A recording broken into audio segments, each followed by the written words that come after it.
Football, in one form or other, has been played for over 2,000 years. It first emerged as a recognisable team sport in the 12th century England. And almost as soon as it had, King Edward II complained of the great noise in the city caused by hustling of large balls, and promptly jailed all of the players.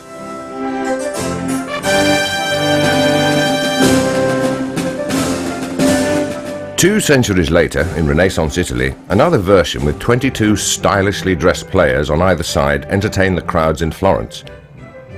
And on various feast days throughout the summer still do.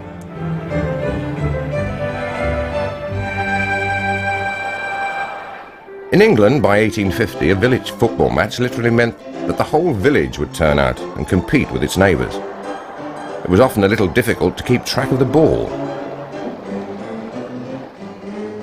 The rose-covered arch acted as the goal, probably the prettiest in football history. In 1863, meeting in a London pub called the Freemasons' Arms, a group of sporting enthusiasts formed the Football Association, devising rules that would turn football from the random free-for-all into the game we love today. Complete with streamlined teams of 11 on each side, proper goalposts and nets, strict time periods of 45 minutes each way, and a tweed-jacketed referee to control the match. Football became the most popular sport in Britain.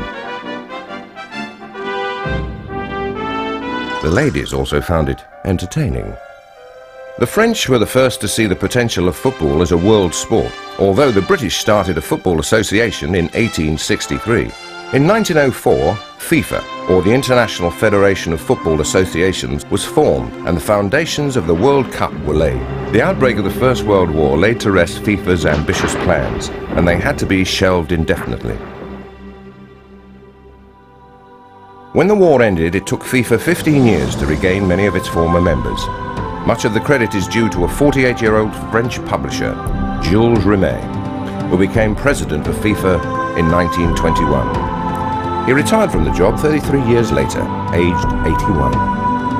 Rimet was dedicated to the dream of a world football competition, open to every nation.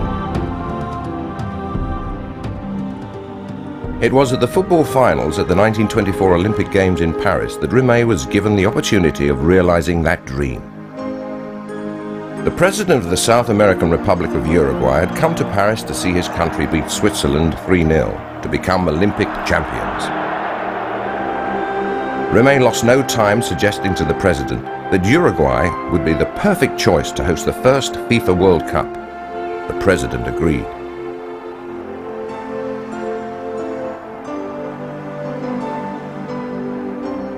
It had taken all of 26 years for FIFA to turn their dreams into a reality.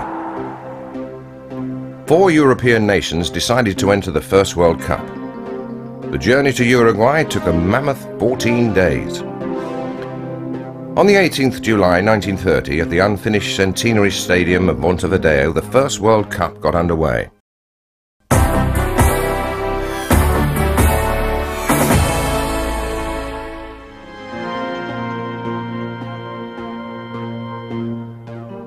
The Europeans were guests of honor and were the first to parade in the opening ceremony. But the South Americans dominated the scene from the first kickoff. The final was between Argentina and Uruguay and caused a problem right from the start. Both teams wanted to play with their own ball, but Argentina won the toss and played with theirs. But it didn't bring them any luck. One-armed Hector Castro made it 4-2 for the host nation. Uruguay were the first Cup champions.